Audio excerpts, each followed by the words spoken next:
dah puas dah bercakap pada ejen-ejen apa ni daripada Khalifah Group ni. Dia orang pun kadang-kadang kalau apa ni dengar saya syarah ni dia kata sama je. Jadi hari ini saya tumpukan usaha dan tenaga saya. Macam kita ikrar rukun negara, maka saya dengan apa ni sesungguhnya menumpukan sepenuh usaha dan tenaga saya untuk berkongsi dengan klien. Dengan tuan-tuan dan puan yang dijemput khas hari ini masuk, alhamdulillah. Tuan-tuan apa ni saya doakan supaya tuan-tuan selamat, sihat sejahtera. Hari ini saya nak berkongsi dengan tuan-tuan dan puan para pelanggan Khalifah Group. Ejen-ejen sama ada berdaftar tak berdaftar ke, kita bertenang dulu. Saya ada 46 slide, insya-Allah boleh selesai dalam masa apa ni 45 minit. Kemudian kita ada 45 minit yang berikutnya untuk tanya soalan. Jadi soalan boleh diletakkan dalam chatbox seperti kata Abang Pocan tadi. Chatbox pula, chatbox. Chatbox tu tapi dengan syarat mesti letak Q depan ni. Kalau nak tanya soalan kena letak Q. Jadi kita tahu itu soalan. Ya, jadi nanti daripada soalan-soalan tu kita akan pick up, Pocan akan pick up daripada Q. Kalau tak tulis Q mungkin tak terjawab secara apa ni lah live lah. Sebab saya rasa saya nak jawab banyak soalan daripada saya nak cakap. Ya, jadi kemudian saya nasihatkan kepada tuan-tuan dan puan supaya yang nak bertanya soalan tu tunggu sampai saya habis apa ni syarah baru start menanyakan soalan mendapatkan pencerahan. Sebab kadang-kala tuan-tuan dan puan yang saya hormati bila saya cakap satu perkara tu mungkin tuan-tuan dan puan terasa nak tanya soalan tapi jawapan ni sebenarnya ada dalam apa ni slide yang berikutnya. Jadi kalau kita tanya soalan ni apa awal-awal jawapan ni akan hadir kemudian kita dah apa ni membazirkan tenaga buang karen. Jadi kalau boleh dengar dulu sampai habis. Kalau masih lagi tak jelas, kita jemput soalan. InsyaAllah kita akan jawab sebanyak mana yang kita boleh. Jadi bagi tujuan tuan-tuan dan puan yang pertama kali bersama-sama dengan saya pun mendengar daripada kata-kata Tuan Hakim tadi, saya dah sediakan 2 rangkap pantun sebagai persediaan untuk majlis kita hari ini. Ya, 2 rangkap pantun. Yang pertama berbunyi, kereta baru, kuda pun baru, baru sekali masuk utara. Tuan baru, saya pun baru, baru sekali bersua muka. Jadi ini untuk orang yang baru pertama kali kita bersua muka lah. Ini pantun klasik, saya tukar sikit sebanyak dia punya apa ni maksudnya. Lepas tu, baru sekali masuk utara, kisah laksa, pecah bicara. Masa pandemik COVID-19 melanda, ingat SOP, kita jaga kita. Jadi tuan-tuan dan puan seperti yang disebutkan tadi tu, kita kena jaga kita. Sebab saya sebenarnya awal-awal lagi ni saya nak sebutkan tentang pengalaman. Pasal hari ni saya bukan nak bersyarah sangat. Saya nak cerita tentang pengalaman-pengalaman saya. Seperti yang apa ni tadi Tuan apa ni Haji Bain pun sebut, saya pun banyak pengalaman. Pengalaman bermula sejak tahun 1985 lagi. Rasanya Pocan tak dah ada ke tidak masa tu kan. Tahun 85 saya buat kes harta pusaka. Masa tu saya hanyalah pelajar apa ni undang-undang, buat intern. Kes yang pertama sekali saya buat ialah kes harta pusaka masa tu. Alhamdulillah sampai sekarang kebetulan Allah Taala nak takdirkan tahun 1985 saya buat satu kes harta pusaka yang besar. Tahun 2021 tahun ni saya jumpa orang waris yang ada dalam fail yang saya buat tu. Masa tu dia hanyalah pelajar sekolah. Sekarang ni dia dah jadi Tan Sri billionaire daripada fail pusaka yang saya apa ni. Jadi bila saya duduk dengan dia, saya cakap, saya kenal Tan Sri lama dah, sejak tahun 1985. Dia terperanjat. Gitu. Saya kata saya dah tengok fail pusaka datuk dia. Macam tu kan. Itu pengalaman lah, cerita pasal pengalaman. Jadi saya nak tambah pengalaman yang terbaru pula.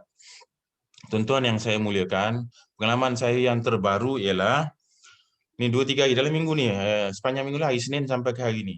Saya ada kes kematian, apa ni ada pelanggan apa ni lah hubungi saya, 2 kematian. Baru minggu ni 2 kematian. Satu akibat COVID, dia meninggal dunia Dua orang isterinya masih lagi dalam hospital. Dia meninggal dunia, dah meninggal dunia. Isterinya yang dalam hospital telefon saya, satu lagi isteri pun dalam hospital sedang bertarung nyawa kerana COVID-19. Jadi isterinya susah hati tanya tentang harta dan sebagainya. Jadi ni orang refer pada saya lah macam mana nak buat. Jadi baru benar meninggal dunia, semalam meninggal dunia, hari ni isterinya telefon. Jadi soalan saya tak tahu apa nak tanya pada waris yang telefon ni. Saya tanya, si mati ni ada takaful tidak? Itu saya tanya. Itu je. Dulu saya selalu tanya, si mati ni ada wasiat ke, tak ada wasiat ke apa. Sekarang saya tanya, si mati ada takaful tidak? Itu soalannya. Betul. Lagi satu kes baru juga, baru lagi tengah hangat ni. Semalam pun saya terangkan pada family saya bagaimana satu orang waris ni, dia dalam masa 2 minggu yang telah lalu ni saya tanya saya macam-macam. Sebab suaminya sakit. Jadi suaminya ada beli tanah 10 tahun lalu, dah tukar nama kepada suami, tapi dia nak bagi pada anak-anak. Tapi belum pecah bahagian lagi dan sebagainya, belum pecah sempadan. Saya tak tahu macam mana nak buat. Saya tengok tanah Malay Reserve. Jadi saya kata ni lawyer pun susah nak jumpa time macam ni, lawyer tak boleh pergi pejabat tanah. Saya cadangkan waris pergi sendiri ke pejabat tanah buat urusan. Saya bagikan alamat, saya bagikan nombor, saya bagikan peta, kan, supaya boleh pergi. Allah Taala takdirkan selepas 1 minggu usaha nak suruh pergi, baru ni telefon saya, suaminya dah meninggal dunia.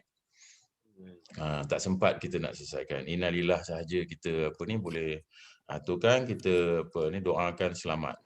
Tapi rentetan daripada itu. Sehari kemudian balunya telefon saya, susah payah menerangkan masalah. Dia tak ada masalah apa benda. Masalahnya lah kepada anak-anak. Anak-anak dah start tanya begitu gini, balu ni dah start kata pada saya, kalau macam ni baik saya balik kampung. Anak-anak pun tak boleh nak harap.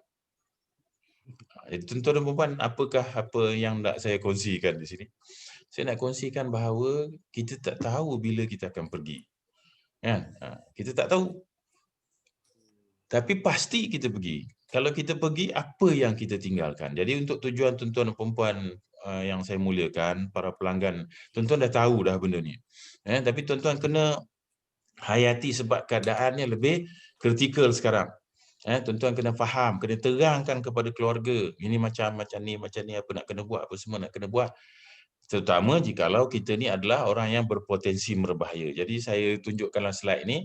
Nanti insya-Allah Abang Pocan ataupun Haji Bain akan aturkan supaya para pelanggan yang saya hormati sekalian boleh dapat slide saya ni dalam bentuk PDF daripada mereka. Nanti boleh tengok sekali. Kita buat ringkas saja. Kita nak cepat-cepat, tapi inilah konsep. Konsep mudah takaful ni ialah satu tabung bantuan. Jadi tabung bantuan tabaruk ini ada dia punya dalil nas yang jelas. Nas yang jelasnya ada dalam surah Al-Maidah. Surah Al-Maidah tu sebut bagaimana sebenarnya kita ni kena bertolong-tolongan. Dalam ayat ni cerita tentang haji, tapi benda yang sama juga boleh kita lakukan. Bahawa tabung tabaruk ini salah satu tujuannya adalah untuk bertolong-tolongan membuat kebajikan. Tadi saya sebut pada tuan-tuan dan puan-puan, saya pergi jumpa Tan Sri ni kan. Saya kata kan, saya pergi dengan ejen takaful sebenarnya. Ejen takaful tu nak ajak Tan Sri tu ambil takaful. Jadi agak-agak itu kan, Tan Sri ni dia billionaire. Jadi bila ejen takaful ni terang-terang kan macam ni, dia setuju, dia faham. Yalah, dia Tan Sri, hebat, duitnya banyak. Jadi next soalan dia tanya, nak buat apa, kata dia. Jadi di situ saya tolong terangkan. Saya kata Tan Sri tak dapat apa-apa. Tan Sri masuk duit 1 tahun katalah 300,000 ke untuk benda ni adalah bukan untuk Tan Sri, kata kan. Harta 1 bilion nak kena diprotect. Jadi duit daripada takaful tu boleh digunakan. Tapi kalau Tan Sri tak nak pun, apalah salah gunakan tabung tabaruk ni, tabung takaful ni untuk membantu. Masuk 300,000 satu bulan, saya kata setahun dah boleh dah gunakan, orang lain dah boleh gunakan tabung tu, kan. Dia termenung. Jadi daripada sekarang ambil takaful sebenarnya adalah untuk membantu. Dia ngangguk-ngangguk tu ada chance lah insya-Allah kan. Itu nanti ejen takaful tu nanti dapatlah apa ni, tapi ejen takaful tu senyap je. Lepas raya ni saya tanya dah dapat ke belum, dia senyapnya. Begitulah ejen takaful ni, di perjuangan dia secara senyap-senyap gitu kan, ala komando. Saya boleh membantu untuk apa ni, dapatkan kejayaan yang diharapkan. Jadi takaful ni mudah, dia apa ni, sikit bagi persediaan iman sebab ramai-ramai kita sama-sama berkongsi. Ini daripada zaman apa ni, para sahabat lagi ada dah benda ni diaturkan. Sekarang ini dipermudahkan, dijelaskan. Kalau orang cerita tentang takaful, jelas. Takaful ni dia patuh syarak. Tapi kalau dia cerita insurans hayat, itu kena hati-hati. Kan? Beza-beza. Jadi kita hari ini kita cerita tentang takaful. Jadi ramai dah orang tunjukkan para apa ni, pejuang takaful ni dia dah nampak sebenarnya. Jadi macam-macam dia dah buat, saya kongsikan dengan tuan-tuan tentang orang ambil takaful, lepas tu dia buat hibah dengan orang ambil takaful tak ada buat hibah. Ataupun tak ada ambil takaful. Jadi inilah contoh yang ditunjukkan bagaimana kalau orang tu ada apa ni, menyimpan, dia simpan kan, simpanan dia saja yang ada ditinggalkan. Tapi kalau dia faham, dia ikut nasihat para pejuang takaful ni, penasihat-penasihat konsultan-konsultan yang hebat-hebat ni, dia orang ni semua well trained. Insya-Allah tuan-tuan dan puan-puan, dia buat benda yang baik, dapat banyak pahala. Tuan-tuan dengar, faham, ikut. Daripada RM300 simpanan tu boleh pecah dua. Satu simpan, satu lagi ambil takaful. Gitu. Jadi nanti slide yang apa ni tunjuk yang belah kanan tu tunjuk. Simpanannya sama, satu simpan tabungan, satu ambil takaful. Dapat dua apa ni, simpanan ada juga, perlindungan takaful yang dihibahkan tu baik untuk keluarga. Jadi ini slide yang menunjukkan bahawa tadi gambaran daripada cerita terbaru yang saya tanya kepada waris, ni kaya tau, dia orang ni bukan apa ni, susah sebenarnya. Telefon saya yang kata suaminya meninggal dunia, dia isteri yang kedua apa ni, isteri pertama sakit, apa ni tu, dia beritahu dia suaminya ada banyak harta. Sebab tu saya tanya ada takaful ke tidak. Kalau ada takaful senang. Kalau ada takaful senang. Itu siapa ada kanak-kanak menjerit tengok slide ni. Slide ni tunjuk masa hidup sama-sama suami saya tanggung semuanya. Kan, apabila suami telah tiada sengit sebelah. Kan, jadi kalau ada hibah takaful akan menstabilkan. Jadi slide ni kata hibah takaful bukan untuk orang yang meninggal tapi untuk orang yang ditinggalkan. Inilah tujuannya hari ini kita berkongsi. Kita nak tunjukkan penyelesaian. Siapa yang tolong akan selesaikan? Ini. Di saat orang lain datang menuntut hak mereka, kami ejen takaful datang menyerahkan hak mereka. Ini apa ni, baguslah ni, semua ada boleh tengok. Jadi ejen-ejen takaful macam Haji Bain apa semua ni orang baik. Sama misai lebat apa dalam kartun ni dengan misai Haji Bain. Saya teruja tengok apa ni lebatnya misai itu, sebab tu saya gambarkan pun ni. Jadi ejen-ejen ni train, dilatih supaya membantu. Dan tadi seperti kata apa ni Cik Hakim, sampai 500 juta takaful bayar. 2019 perut dia tu syarikat dia je kan. Jadi tuan-tuan dan puan-puan, banyak apa ni bukti telah ditunjukkan. Buktinya ni ada, boleh baca. Jangan bimbang tuan-tuan, di landasan yang sebenar. Jadi kalau apa ni tak ada bukti, ni ada bukti boleh. Berita apa ni Harian Metro 23 November dia keluar. Ni tak silap saya cek dia besar ni 468,000. Pemergian suami secara mengejut akibat kemalangan ketika anak-anak sedang membesar bukan sesuatu yang mudah diterima. Tapi cek ni dimudahkan untuknya. Begitu. Jadi tuan-tuan dan puan-puan, saya tunjukkan lagi pasal tajuknya tentang hibah. Pasal nanti saya akan terangkanlah bagaimana cara prosesnya insya-Allah. Kalau masih lagi tak jelas nanti boleh tanya soalan, kemudian nanti diikuti oleh penerangan yang lebih lanjut daripada ejen-ejen daripada Khalifah Group insya-Allah. Kepentingan apa ni takaful ditunjukkan. Nombor 1, aset tunai. Bila kita ambil takaful tadi, saya dah tunjukkan gambar rajah tadi. Kita masuk sikit tapi nilainya tinggi. Mengelakkan daripada perebutan harta. Kisah yang saya sebutkan tadi yang apa ni suaminya meninggal, 2 orang isteri masih dalam hospital tu, yang menguruskannya sekarang adalah anak angkat si mati. Banyak hartanya. Anak angkat tak berhak kan. Jadi anak angkat si mati. Dia bukan anak kepada kedua-dua balu. Jadi mungkin ada masalah. Sebab si mati sebenarnya meninggalkan isteri-isteri saja, tak ada anak. Jadi adik-beradik sekarang sudah masuk, campur. Harta kalau kita buat hibah ni, hibah takaful ni satu perkataan yang tuan-tuan kena aturkan. Kalau dah ambil takaful, kena buat hibah, insya-Allah nanti ejen takaful akan terangkan. Jadi dia tak boleh dituntut oleh waris lain. Ini keistimewaannya. Dia boleh digunakan untuk menyelesaikan hutang, kemudian tiada kos. Pasal bila hibah takaful ni terus bagi kepada siapa yang dinamakan, tak ada melalui proses perundangan. Sebab tu saya tanya tadi kepada kedua-dua kes yang saya sebut, ada takaful ke tidak? Gitu. Kemudian nombor 6 kata dia ikut siapa yang kita tetapkan. Jadi tuan-tuan dan puan-puan, slide ini menunjukkan kepada kita bagaimana. Dia bagi mudah ni, saya ambil ni daripada takaful.info je. Hebat orang yang buat ni, kawan-kawan pejuang takaful ni. Saya kongsikan kepada tuan-tuan. Sama-sama, kalau masa kita hidup, gaji anda, gaji pasangan tu satu, masuk dalam satu barrel, masuk dalam satu tabungan. Kegunaan. Ini kalau kita cerita financial planning, ni lah. Tapi bila terputus bekalan air, ini bekalan gaji. Kalau terputus, akibat apa? Tuan-tuan jangan ingat akibat kematian saja. Kalau tak boleh bekerja langsung, sakit kronik, terpaksa berhenti kerja, ataupun TPD, total permanent disability, kemalangan, hilang keupayaan kekal, macam mana? Jadi macam mana, berapa lama duit yang kita simpan, yang kita himpun tu nak selesaikan kehidupan. Itulah tujuannya, supaya kita faham. Ejen-ejen takaful ni dia nak membantu kita. Dia nak mengelakkan kita daripada ditinggalkan masalah. Kalau tuan-tuan kaya sekalipun, ambil iktibar daripada cerita ni yang saya tunjukkan ni. Orang Pucat nampak kan? Ini orang kaya, dia tak perlukan takaful, tapi tengok apa jadi dengan keluarganya. Berebut kan, dia tengok ni apa dia.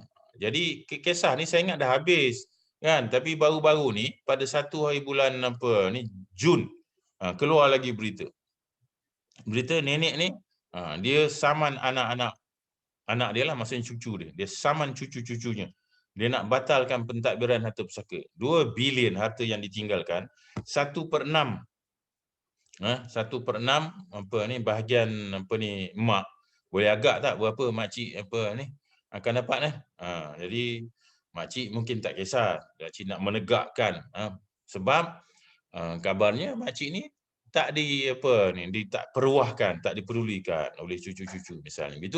Itu kisah yang dilalui di mahkamah. Tuan-tuan juga pernah dengar kisah saya cerita dengan balu yang isterinya baru meninggal dunia ni, yang suaminya baru meninggal dunia ni, yang kita cerita pasal tanah ada banyak ni, yang balu ni kata kalau macam ni balik kampung dia dapat idea daripada mana? Dia dapat idea daripada ni, isteri Abang Boci.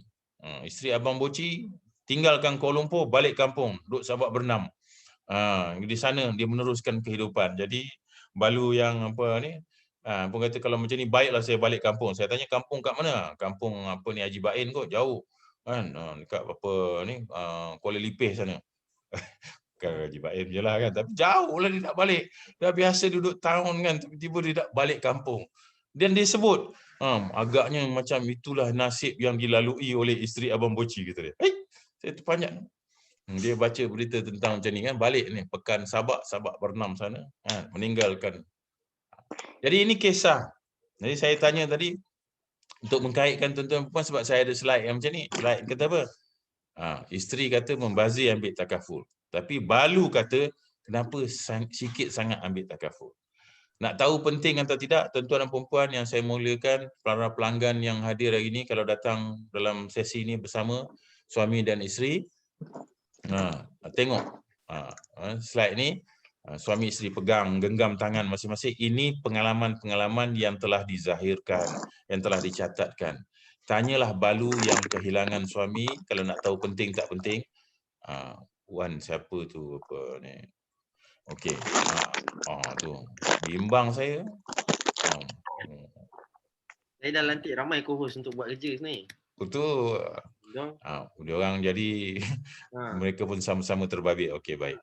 Jadi tanya isteri yang berbulan duduk tepi wad suami, tanya pencari nafkah yang hilang. Ini Jadi orang buat survey, lanjutan daripada ni orang buat survey, saya tunjukkan survey apa ni. 98% isteri tidak bersetuju suami mencarum bersama takaful. Jadi inilah dia kata halangan-halangan, cabaran-cabaran yang ditempuhi oleh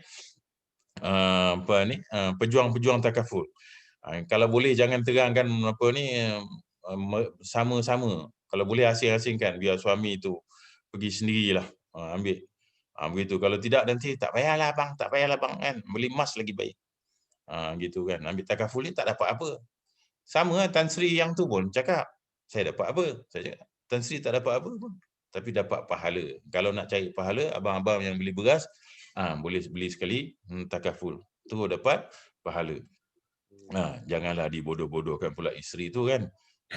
Sebab nanti apabila jadi balu, 200% balu berharap arwah suami mereka ada mencarum bersama takaful. Ini yang saya tanyakan kepada dua orang balu yang cakap dengan saya dalam minggu ni kan. Ada takaful tidak? Tak ada. Itu kisahnya tak ada. Itu kalau ada saya senang ceritalah kan. Saya kata kontak ejen takaful lah tak? Sebab tak ada. Itu. Kenapa kita mengambil tiba benda ni? Tengok. Slide ni kata mati tak tinggal harta tak ada dosa. Tapi kalau mati tinggal hutang boleh jadi dosa kalau tak dibayar. Jadi dia kata bertakaful lah jika ada hutang. Jadi kes yang kedua yang baru berlaku tadi tu, yang maknya kata nak balik kampung tu, anak-anaknya siap hantar mesej pada saya. Tuan, saya dimaklumkan Tuan menguruskan harta arwah ayah saya. Beliau meninggal dunia ni gini tanya. Jadi tanya soalan yang paling keras sekali pada saya. Bagi tahu kami arwah bapa ada berhutang ke dengan Tuan? Saya ingat dia nak cerita apa kan. Saya tulis tiada. Sebenarnya arwah bapaknya itu bercakap pada saya tentang macam mana binjai. Saya dah bagi nasihat.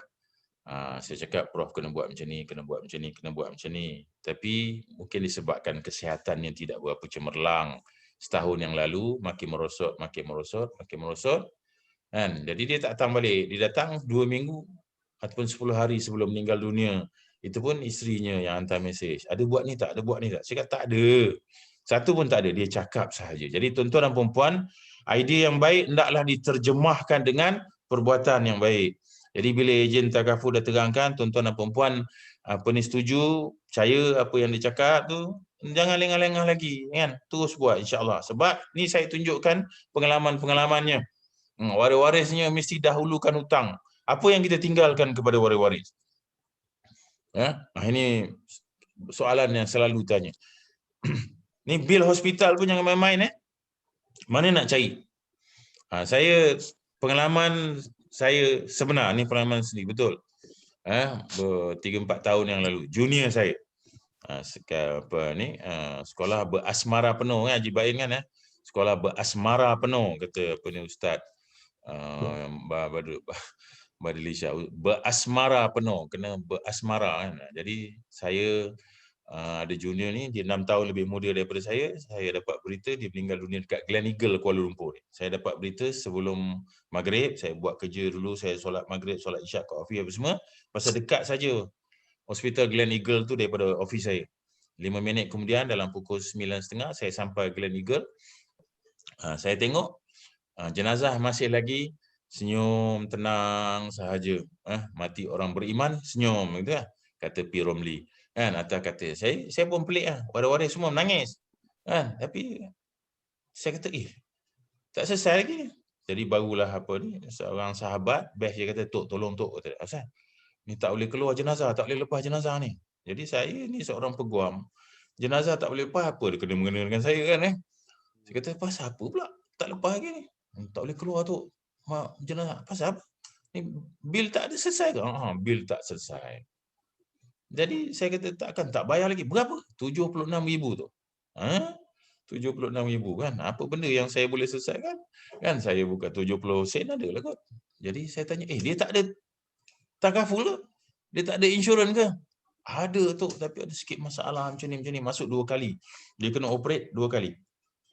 Dah operate, jantungnya, keluar, rehat sekejap. Lepas tu kena second seizure, masuk balik.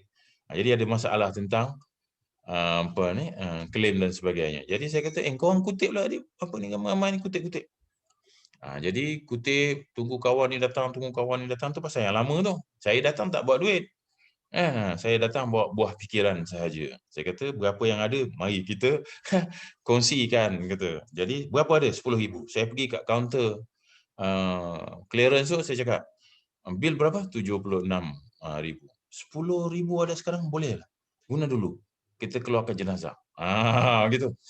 Budak perempuan cakap, boleh, tak ada masalah. Bayar 10,000 dulu, tapi kita kena ada 3 orang garantor. Kita ada 3 orang penjamin. Jadi saya pun toleh adik-adik saya ni, yalah kan, saya takkan nak jadi garantor. Lawyer, membahaya jadi garantor.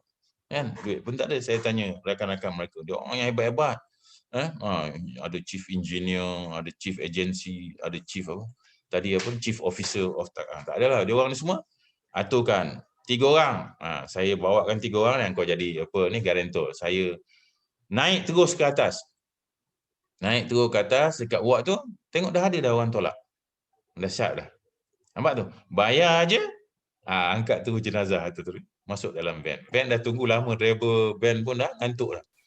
Akhirnya pukul 11 malam bawa balik jenazah tu jauh ke satu tempat yang lain. Jadi tuan-tuan dan puan-puan, payah ni benda ni.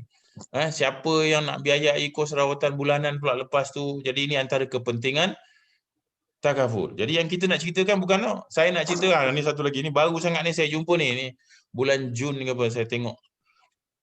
Ni sebab kita cover kalau tengok. Tuan-tuan dan puan-puan, nak nguruskan jenazah pun perlukan apa ni?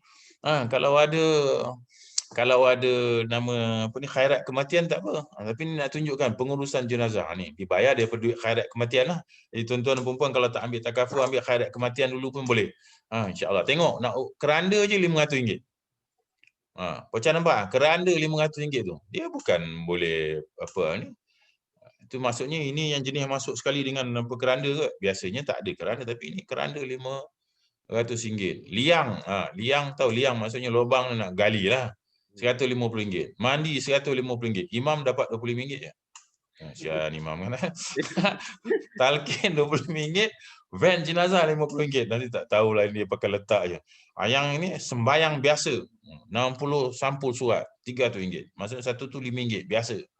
Tapi sembayang hadiah lagi tinggi. Hadiah itu RM5 juga 100. Yang lecehnya banyak-banyak ni. Sampul surat pun kena. Sampul surat pun kena cas RM10.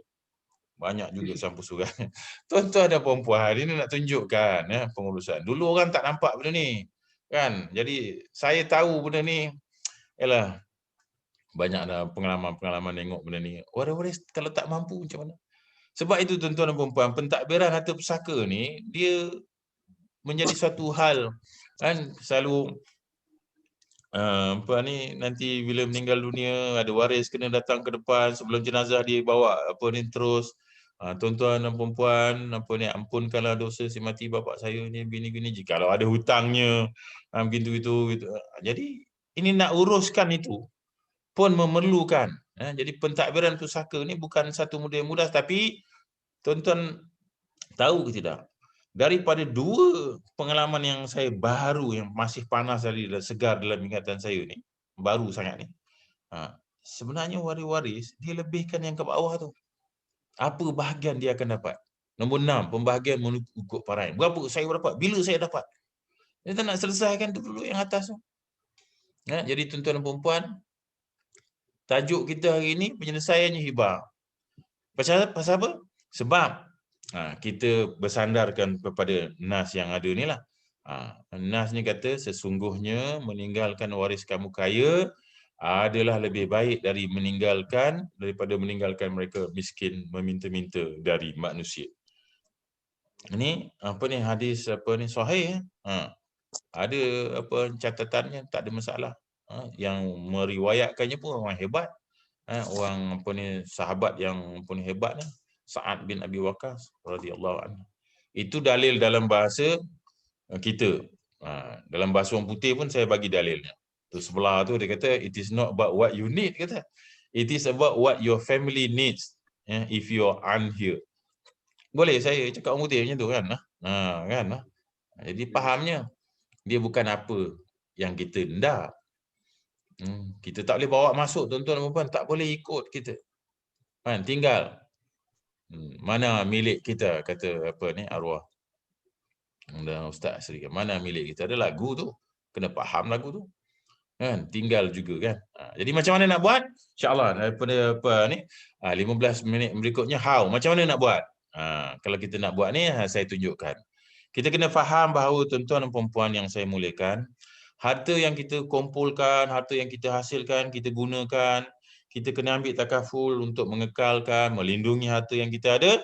Seperti kata apa ni Chief Officer of Takaful Business Prudential tadi, Tuan Hakim saya, dia kata last kali kita kena tahu bahawa kita ada tanggungjawab, kita ada responsibility.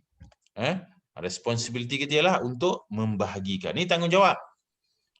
Di apa ni, kalau dari segi financial, this is your responsibility. Kan? Pasal tak boleh kita bawa ikut kita. Hanya di beberapa negeri tertentu je orang bawa. Kan? Ada satu kejadian di Tawau misalnya, dia baru beli kereta Mercedes.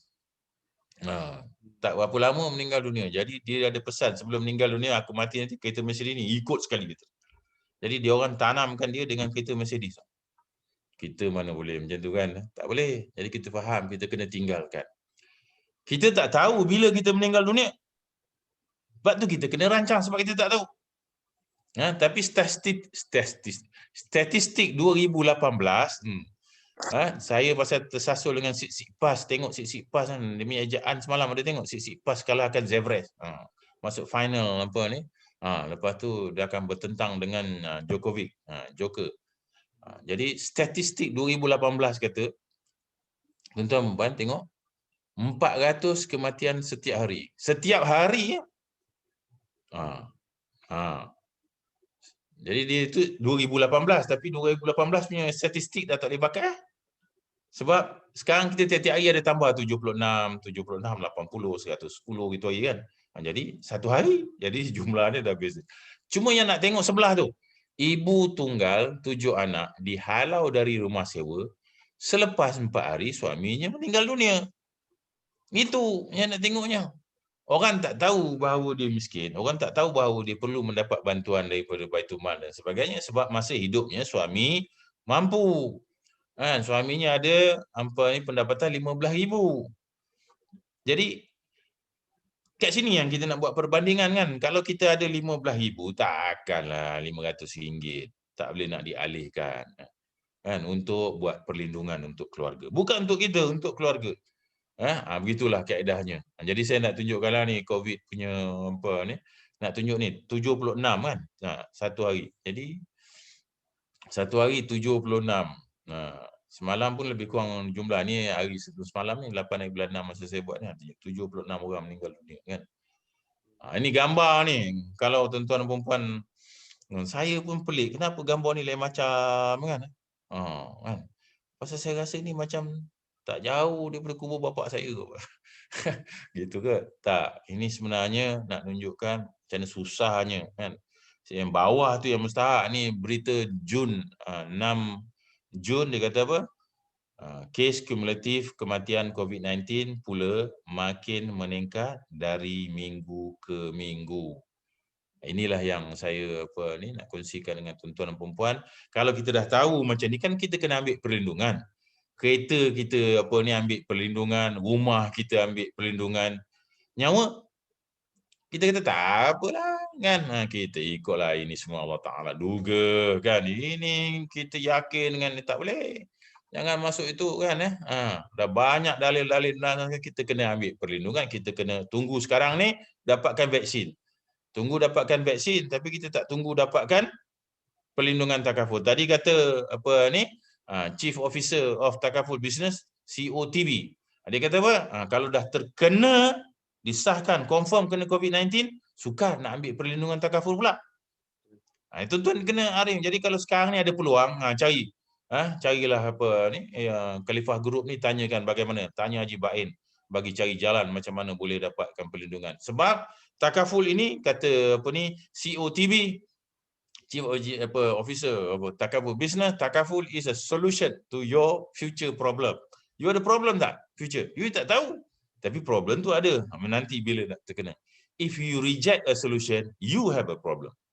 Jadi tuan-tuan dan puan-puan, sebab itu saya kongsikan slide ni, kenapa kita buat, tujuannya adalah untuk menyediakan ini.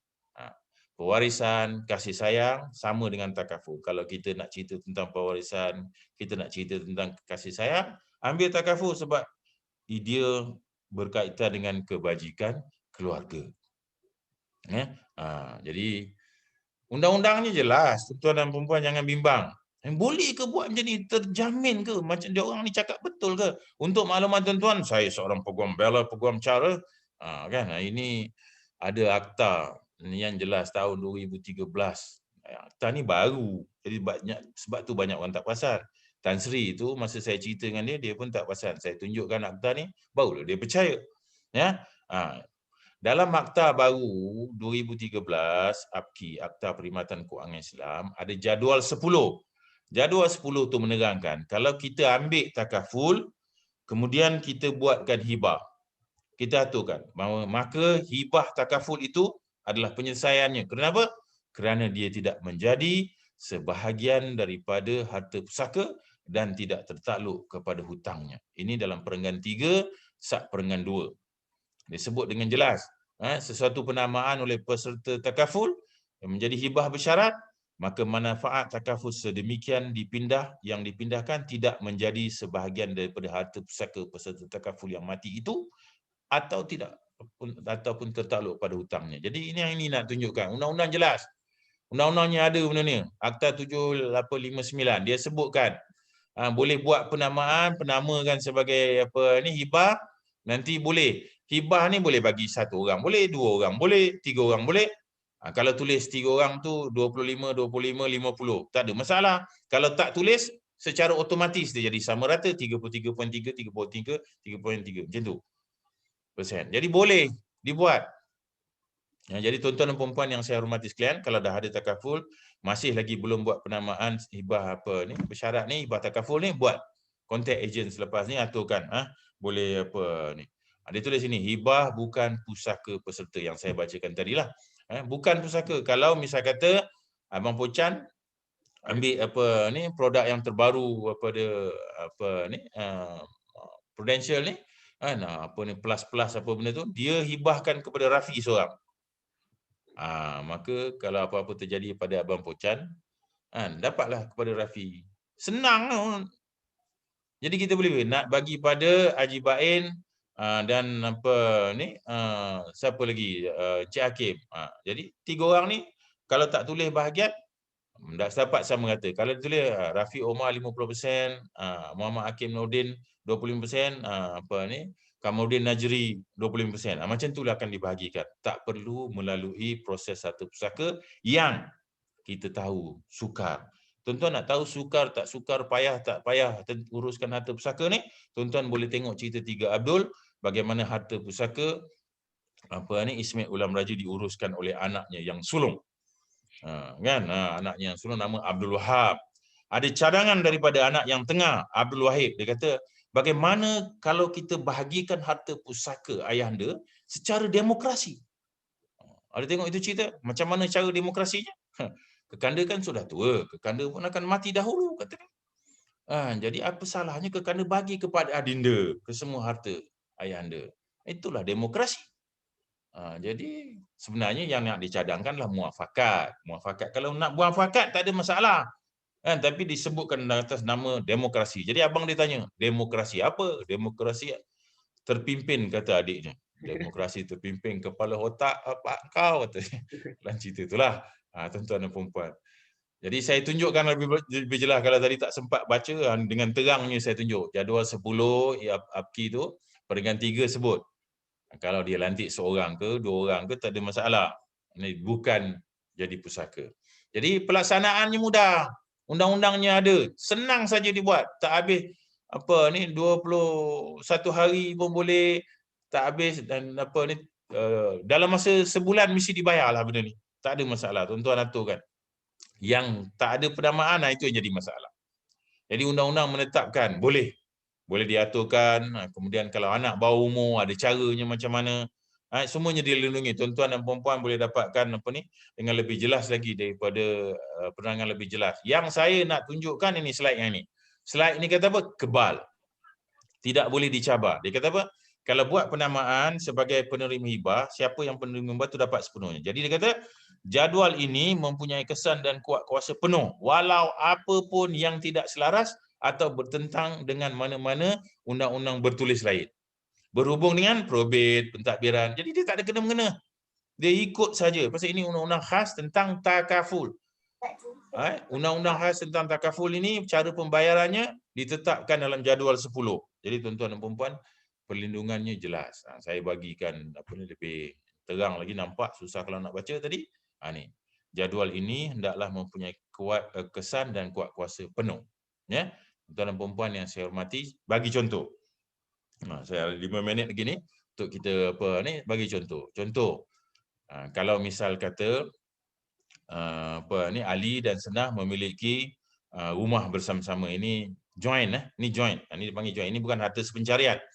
Kalau nama Ali saja, nama Senah tak ada, Senah yang tolong membayar, itu Senah kena tuntut harta sepencarian, masukkan nama dia. Tapi dalam hal ni dah 2 nama dah. Nama Ali ada, nama Senah ada. Dipanggil harta perkongsian, joint property.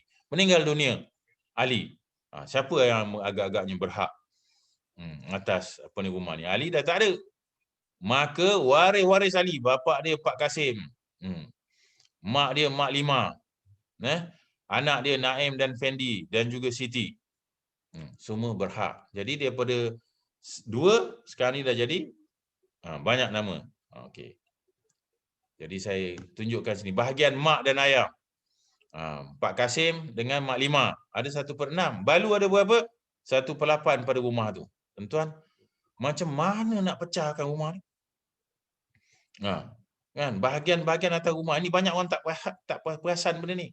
Jadi bila suami meninggal dunia, isterinya 1/8. 1/8 ini hak faraid. Tapi duduk di mana 1/8 ni? Adakah di dapur? Adakah di apa ni porch atau di bilik air semata-mata? Kan? Jadi kan susah. Ini hal harta pusaka. Tapi kalau apa ni ada duit takaful yang ditinggalkan, isterinya dapat semua, isterinya boleh tebus je hak mak dan ayah. Kan? Dia boleh tebus je, dia kata mak, arwah abang Rafiq ni ada tinggalkan duit. Kan dia bagi saya. Jadi saya nak tebuslah bahagian mak. Jadi ada duit tunai. Ada duit tunai. Dari mana? Dari hibah takaful tersebut. Tujuannya apa? Tujuannya supaya rumah pusaka tidak terjual. Kan? Tebus. Mak dan ayah duduk seminggu lepas apa ni anak dia mati. Duduk seminggu. Orang kampung pun pelik. Mana Mak Lima, Pak Kasim tak balik. Duduk Kuala Lumpur. Duduk Kuala Lumpur tengok cucu-cucu. Selain daripada tengok cucu-cucu, dia juga tengok rumah dia. Dia ada 1/3 bahagian dari rumah yang ditinggalkan oleh arwah. Kan? Tak lama lepas tu, apa ni dalam sebulan balik Mak Lima dengan Pak Kasim kampung. Orang pun tanya, apa cerita kat Kuala Lumpur? Dia kata dah settle dah, kata dia. Cucu-cucu pun dah besar, dia kata. Tak perlukan mak nenek dia tengok, datuk dia tengok. Rupanya dah berkepuk duit bawa balik kan, dalam bank dah ada. Relax bela apa ni, bela teruskan membela kambing, ayam dan itik. Ini kisah sebenarnya kan. Saya bagikan secara ilustrasi lah begitu. Tuan-tuan dan puan-puan, banyak kita dengar drama-drama yang lebih menyusahkan, menyulitkan. Jadi tuan-tuan kena arif. Menurut undang-undang tadi tu, saya tunjukkan sekali lagi. Kalau dia ada hibah takaful, sama seperti dia buat hibah, buat amanah yang lain, dia tidak akan terikat dengan pusaka. Tak ada faraid. Kalau buat wasiat, faraid ada terbabit sebab ini urusan-urusan lain.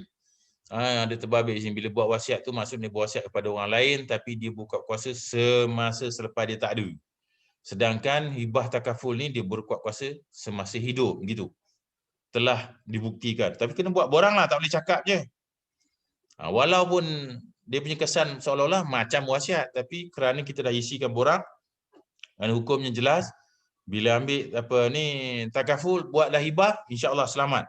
Jadi saya rasa saya ada satu pantun apa ni, Pulau Pandan jauh ke tengah, Gunung Daik bercabang 3. Pernah dengar pantun ni, pantun klasik ni? Pernah. Pernah kan? Dulu hancur badan dikandung tanah kan.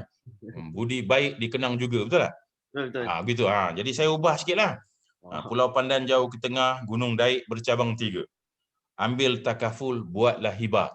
Selamat harta, sempurna keluarga. Jadi itu menunjukkan bahawa saya pun sampai jugalah ke slide yang terakhir ni.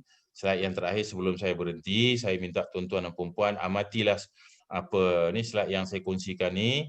Ambil iktibar, nanti kalau boleh ambil gambar, boleh buat screenshot. Kalau tak sempat screenshot sekalipun, tuan-tuan tengok dulu. Kena buat benda ni.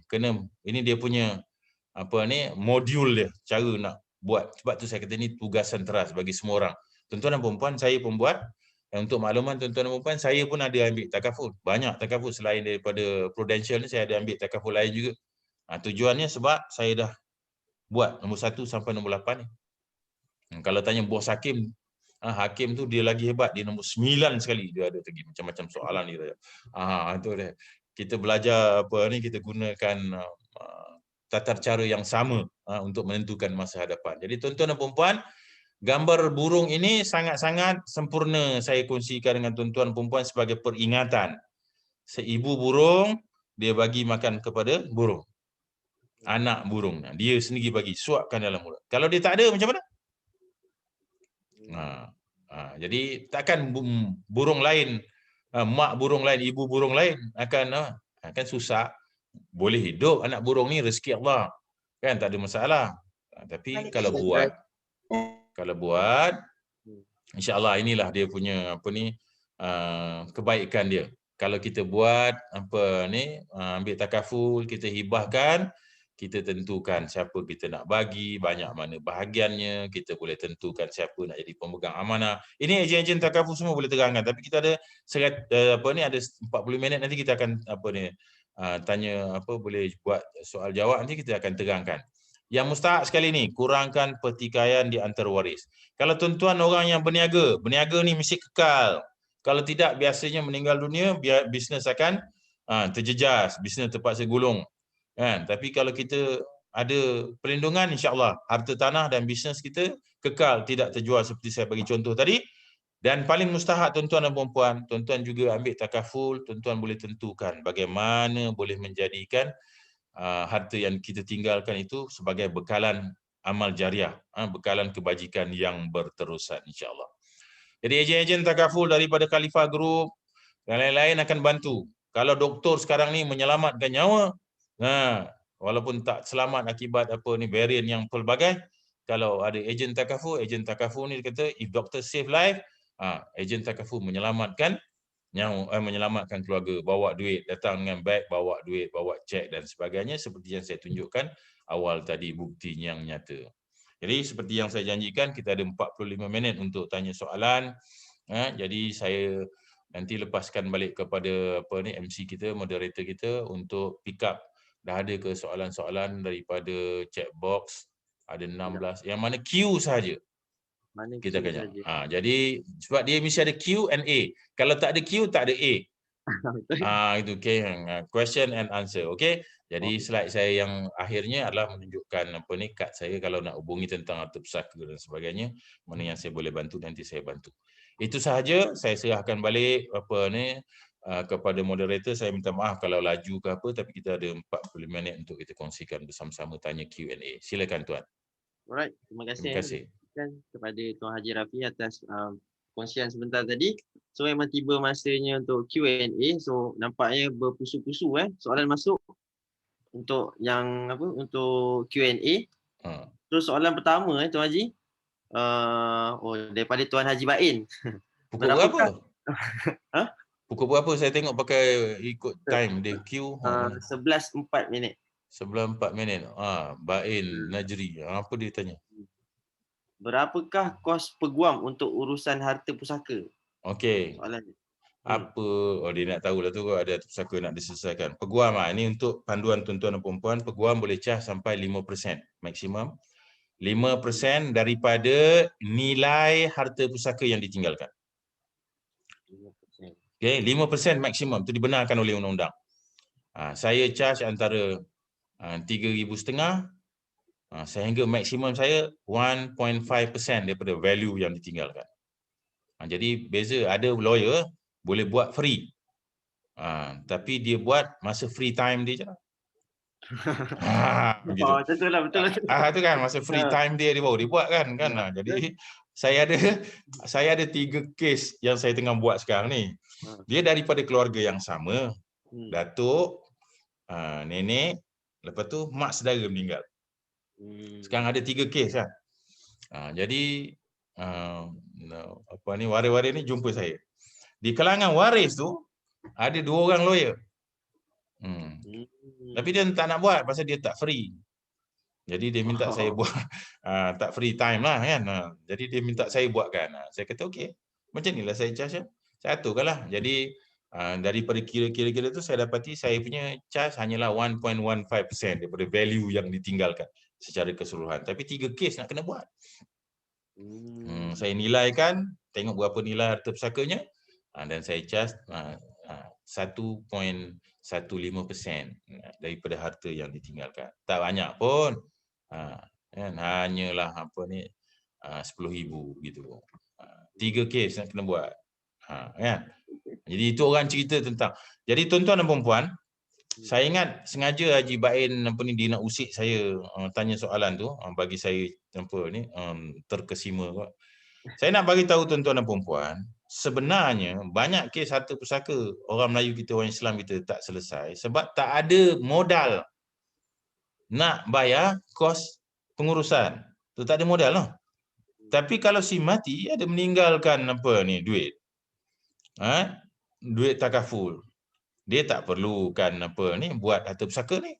Kan tak ada cerita pasal modal. Atau dia ada tinggal duit lain yang boleh digunakan kemudian.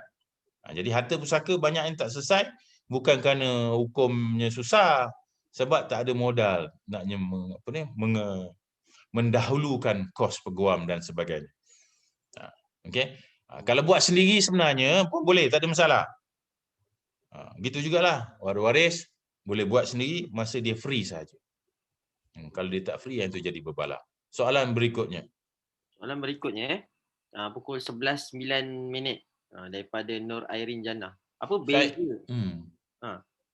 Saya perasan Nur Ain ni dia bukan customer kan, dia bukan pelanggan, dia ejen yang hebat. Pasal apa lagi nak tanya, kita ambil customer dulu ada tak? Boleh. Okey, customer dulu Itu kita kan menghargai customer kan. Tu. Sila. Okey, Nadirah Nasir pukul 11.16. Ini pelanggan ke apa ni? Ini pelanggan. Okey, baik, terima kasih.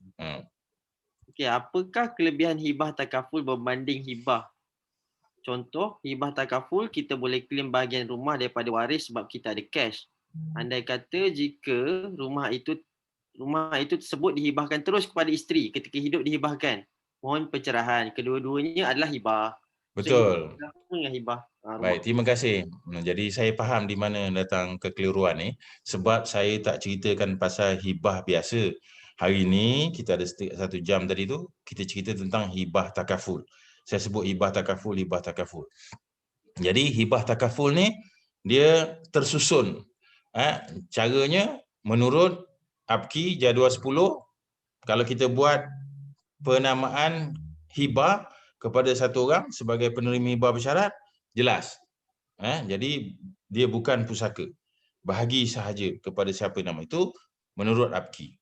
Hibah dalam keadaan biasa ialah apabila orang memberikan hartanya semasa hidupnya. Dia berikan pada siapa-siapa kan. Katalah saya seluk poket, dalam poket saya ada duit RM100, ada sebentuk cincin dan ada 1 jam lama. Dipanggil jam pekak. Jadi RM100 saya bagi pada Cik Hakim,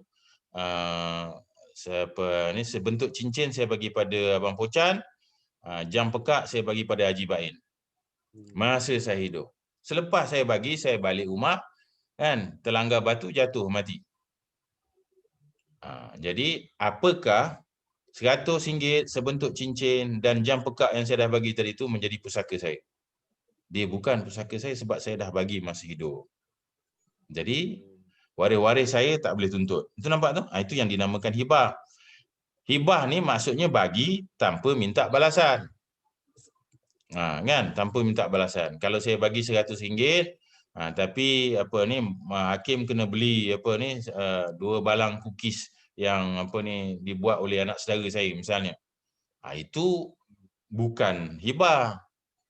Itu kontrak kan. Nak bagi jam pekak pada Pocan tadi, sebentuk cincin pada Bain, Haji Bain kena cukur misai dia baru dapat siapa ni apa ni sebentuk cincin tadi tu kan. Dia cukur misai dia dapat sebentuk cincin. Itu kontrak. Itu bukan hibah. Hibah maksudnya bagi tanpa sebarang balasan. Jadi dalam kes yang ditanyakan tadi, kita boleh bagikan takaful. Tapi andai kata rumah tersebut dihibahkan terus kepada isteri, maka hak orang lain tak boleh lah. Tapi bagaimana cara untuk merealisasikan hibah tu? Jadi soalan daripada Puan Nadira ni, saya nak perjelaskan bahawa ramai orang dia cakap aku hibahkan pada engkau rumah ni. Kan? Tapi dia tak buat apa-apa, dia cakap hibah aja. Jadi hibah itu bertukar menjadi hiba. Jatuh H-nya sebab tak dilaksanakan. Hibah takaful dibuat dengan mengisi borang penamaan. Yang disediakan oleh PAMB ada jadual, ada apa dia punya kotak-kotak dia gitu. Kan, masuk dalam apa ni tab boleh kena sign kan online gitu kan. Hibah rumah tu kena dibuat dengan cukup tata cara. Mesti ada satu akad, mesti ada satu borang transfer. Yang lagi bagus kalau pindah milik. Kan, pindah milik terus, pindah milik. Suami pergi pejabat tanah, bawa isterinya depan DO ke apa, minta pegawai tanah tolong bantu. Kemudian apa ni, pindah milik daripada suami pindah kepada isteri, kasih sayang, balasan kasih sayang. Itu namanya hibah. Tapi kena daftarlah sebab bila suaminya meninggal dunia nanti, tengok geran tu, geran sudah atas nama isteri. Ada bayar tak? Tak bayar apa-apa atas nama isteri dah. Bayar pendaftaran itu satu hal lain kan. Tak ada bayaran, bukan kontrak. Maka itu dinamakan hibah. Orang lain tak boleh tuntut. Mak si mati, anak si mati, begitulah. Tapi kebanyakan orang Melayu kita, dia sebut hibah macam ni. Ni, Puan Nadira binti Nasir, dia cakap macam ni. Pangkong semua dah kumpul adik-beradik, ni mak nak buat pengumuman ni, mak nak buat hibah. Dah banyak dengar ceramah Ustaz Rafi lah apa semua sana sini, mak nak buat hibah. Jadi tanah yang ujung kampung tu, tanah A tu, mak hibahkan pada Alung. Tanah B kepada Anga, tanah C kepada Alang, tanah D pada Aci, tanah E pada Uda, tanah F kepada Busu. Semua mak dah aturkan tapi korang buatlah benda ni masa mak mati nanti. Mak dah tak ada nanti. Dia sebut hibah tapi dia tangguhkan selepas mati nanti. Jadi bila meninggal dunia, tanah A, B, C sampai F tu nama siapa? Mak. Masih lagi nama mak. Kerana nama mak menjadi pusaka, maka waris-waris kena bersetuju. Sekarang ni, okey. Tu hari mak dah buat apa ni hibah, mak kata tanah A untuk Along. Yang si Busu ni kata, mak cakap je, tapi mak tak pindahkan pada Along. Ucu pun ada hak pada tanah A tu. Sebab apa? Sebab kata dia, musim durian dah tiba. Kat tanah A tu lebih banyak durian. Tanah F ada manggis sahaja atau buah rambai. Yang tak berapa diminati. Betul, faham tak maksud saya ni? Maka akan berlaku perselisihan. Maka pada ketika itu hibah yang tidak disempurnakan oleh mak tadi itu boleh dicabar. Dia menjadi pusaka balik. Persetujuan waris-waris diperlukan. Itulah antara masalah besar yang kita hadapi. Wallahu alam. Puan Nadira, harap saya menjawab soalan tersebut. Seterusnya. Sedikit Tuan Haji untuk sambung sikit kepada Nadira punya soalan. Hibah rumah ni ataupun hibah harta ni boleh dilakukan masa rumah tu masih berhutang ke macam mana? Boleh. Tak ada masalah. Ramai sekarang orang dah buat apa ni, boleh. Walaupun rumah masih berhutang, suami nak hibahkan kepada isteri. Ada cara-cara yang ditetapkan lah. Ada beberapa syarat yang harus mesti ada perlindungan takaful, mesti bank bersetuju dan sebagainya. Banyak dah pejuang-pejuang di luar sana, ejen-ejen ni kita yang biasa dah menguruskan benda ni, cari Salin Trustee ada buat, Wasiat Shopee ada buat, beberapa orang lain ramai di luar sana yang buat, aturkan. Syaratnya mestilah dilaksanakan, mesti ada berbagai proses yang harus dilalui. Macam saya kata, cakap sahaja yang mak cakap tadi tu untuk tanah A sampai F itu bukan hibah. Itu heboh yang menyebabkan hibah. Okey. Okey, wallahu alam. Okey, soalan seterusnya Tuan Haji daripada Wan Syafiq. Okey, pukul Customer, 11.17. Customer. Okey, jika rumah dibeli si suami, penama suami dan isteri. Jika suami meninggal, rumah akan tetap difara'i juga ke? Dia kata penama, maksud penama ni apa? Tuan nak nama suami isteri. Dibeli oleh suami tapi nama suami dan isteri, dua nama. Dengan sendirinya yang jadi faraid, yang jadi pusaka hanyalah bahagian suami. Sebab suaminya meninggal. Isterinya hidup lagi. Jadi 50% sahaja menjadi pusaka. Pusaka ni tadi kita sebut selesainya secara faraid. Tapi kalau waris-waris setuju bahawa boleh settle benda ni tanpa perlu faraid, semua orang waris-waris lain, mak dan ayah si mati kata bagikan je daripada balunya, tak ada masalah. Tapi nak dapat sepakat macam itulah yang payah. Silakan seterusnya. Soalan seterusnya daripada Ni Aisyah. Kalau company ada bagi gratuity UTE keluarga, itu dikira harta kena farid atau untuk family sahaja? Ialah dia para pelanggan kita tak biasa menaik dalam checkbox kan. Kalau ejen takaful ni dia boleh. Jadi dia kata ada gratuity lah. Gratuity itu pampasan, bayaran, hadiah sagawati daripada keluarga, daripada syarikat untuk keluarga. Itu tak dianggap sebagai sebagai pusaka, dan tak perlu faraid, untuk family saja. Kalau begitulah, sebab itu adalah hadiah daripada company, daripada majikan. Kalaulah bayaran daripada majikan itu sebenarnya adalah duit simpanan arwah, dia jadi lain. Jadi kena faham betul-betul.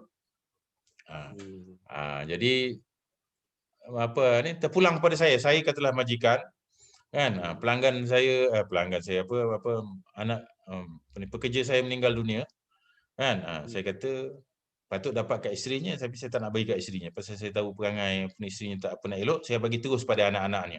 Maka untuk anak-anak lah, itu duit daripada saya kan, bukan duit arwah. Tapi kalau arwah ada menyimpan bersama kumpulan simpanan bersama dengan majikan aturkan, bila dapat duit, itu duit tu ada hak si mati. Maka dengan sendirinya ada hak lah waris.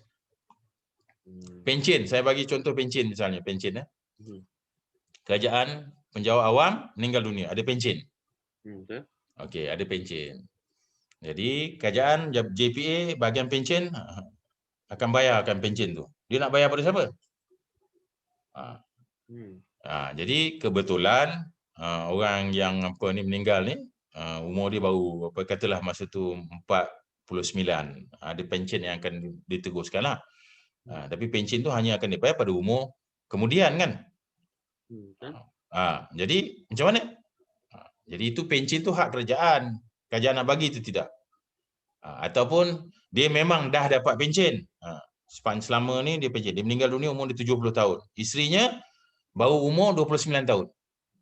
Dia baru kahwin lain. Bini yang faham maksud cerita ni? Kan? Jadi bini dah meninggal lama dulu. Dia baru kahwin.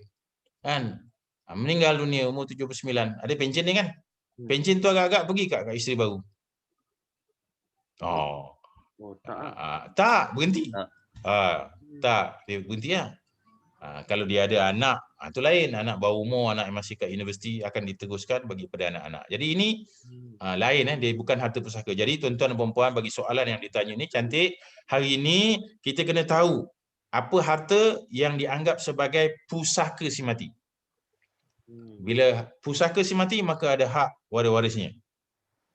Kan? Jadi pusaka itu maksudnya apa yang dia ada hak masa dia hidup. Harta tu katalah royalty. Tiap-tiap bulan dibayar royalty, dia tulis buku cantik dulu apa semua bagus, dia buat karangan apa semua bagus, ada menyanyi ke, ada buat apa ni, muzik dia ke apa, dia ada bayaran royalty. Masa dia hidup dia dapat benda tu. Masa dia meninggal dunia, royalty harus terus dibayar sehingga 50 tahun akan datang misalnya lah. Maka itu ada hak waris-waris walaupun dia dah mati, yang patut bayar pada dia tu sekarang pergi pada waris-waris. Begitu juga dengan dividen. Duit dalam ASB. Saya ada 100,000, prinsipalnya 100,000 duit dalam ASB. Tapi tiap-tiap bulan Februari akan masuk dividen. Misalnya lah gitu. Saya mati bulan Januari. Waris-waris jangan tuntut dululah, tunggu pukul Februari. Pasal nanti ada dividen tu sekali akan masukkan. Macam itulah maksudnya. Jadi kena tahu apa yang dikatakan pusaka ialah apa yang dia berhak. Atas nama dia atau atas nama orang. Rumah saya. Tapi atas nama Haji Bain. Haji Bain dapat sewa masuk akaun saya, dapat sewa masuk akaun. Itu sewa tu hak saya, rumah tu hak saya tapi atas nama Haji Bain. Haji Bain tu kira macam ejen saya lah, wakil saya lah, pemegang amanah saya lah. Jadi bila saya meninggal dunia, Haji Bain kata mati dah Haji ini bagus. Kan? Dia dapat semua. Tak, yang main waris-waris kena tahu bahawa rumah tu rumah saya. Maka boleh tuntut. Haji Bain jangan pecah amanah. Kan? Dia kena selesaikan, kena transferkan rumah tu kepada waris-waris saya. Atau Haji Bain kata biarlah saya teruskan seperti biasa. Tiap-tiap bulan sewa tu 1,500 tu saya masuklah ke dalam akaun waris-waris pula. Itulah cerita 3 Abdul. Harta-harta di luar negara kan tak sama dengan harta dalam negara. Harta dalam negara isketambola digaduhkan oleh 3 Abdul kan. 6 juta pergi pada apa ni abang yang sulung, 6.5 juta pergi apa ni yang tengah, yang bongsu dapat sebuah rumah yang bakal runtuh lagi 3 tahun. Kata ini tidak adil. Ada ingat itu cerita? Itu harta pusaka dalam negeri isketambola. Ismet Ghulam Raja ada banyak harta di luar negara. Negara mana? Saudi Arabia, Kairo, Pakistan, Turkmenistan, Azerbaijan, Gohit, Gostan, Tanjung Rambutan, Negeri Kelantan apa semua tu. Itu harta-harta yang telah diamanahkan. Itu bukan pusaka dia. Dia dah amanahkan kepada Sulaiman Akhlaqan. Untuk siapa? Untuk Abdul Wahab seorang. Anak yang bungsu. Berapa nilainya? 10.5 juta pound sterling. Itu. Jadi tuan-tuan kena faham bezakan. Jadi harta pusaka si mati waris-waris yang berhak. Harta-harta lain walaupun pula atas nama dia. Kalau Haji Bain yang mati dulu daripada saya, rumah saya itu bukan Haji Bain punya. Hanya atas nama dia sahaja. Ya tidak? Maka rumah yang atas nama Haji Bain tu mesti dipulangkan balik kepada waris-waris Rafi. Macam itulah kisahnya insya-Allah. Saya harap jelas di situ perbezaan antara harta pusaka dengan harta amanah, harta yang telah dihibah dan sebagainya.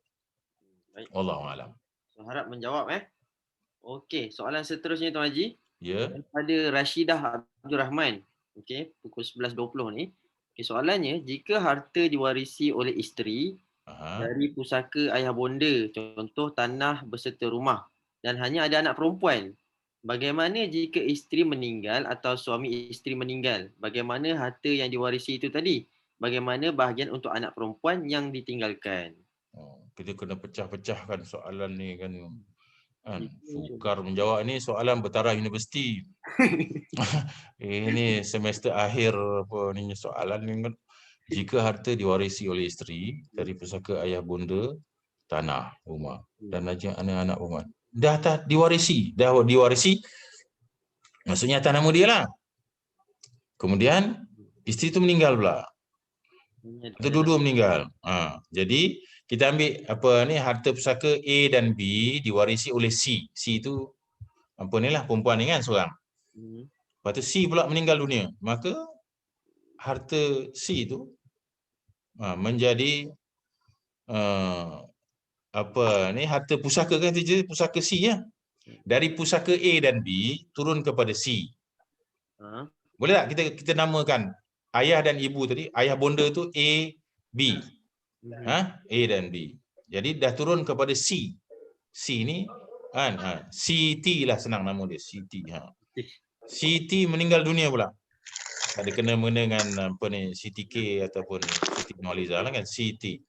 Okey, Siti pula meninggal dunia, maka harta Siti yang diwarisi daripada AB menjadi harta pusaka Siti. Ya, 15, 17, siapa pula yang cakap tu betul? Mantap, minta host lain tolong mute kan Mana suara tu? Okey. Baik, saya ulang lah tadi Harta Azmi. Okey. Harta pusaka A dan B telah menjadi harta CT. Maka apabila CT meninggal dunia, menjadi harta pusaka dia pula lah. Turunlah kepada waris-waris dia pula. Kalau kebetulan waris-waris dia adalah anak-anak perempuan sahaja, kat sini ada masalah. Kan? Kalau harta pusaka yang dikatakan pusaka itu sebenarnya adalah harta tanah adat pepatih dan sebagainya, dia akan turun pada anak perempuan lah. Selain daripada tanah adat pepatih maka dia akan turun kepada anak perempuan setakat 2/3 sahaja menurut faraid. Maka ada hak lelaki, waris-waris lelaki yang lain lah. Jadi yang itu boleh tanyalah Puan Rashidah, siapa ejen yang nanti akan terangkan dengan lebih lanjut.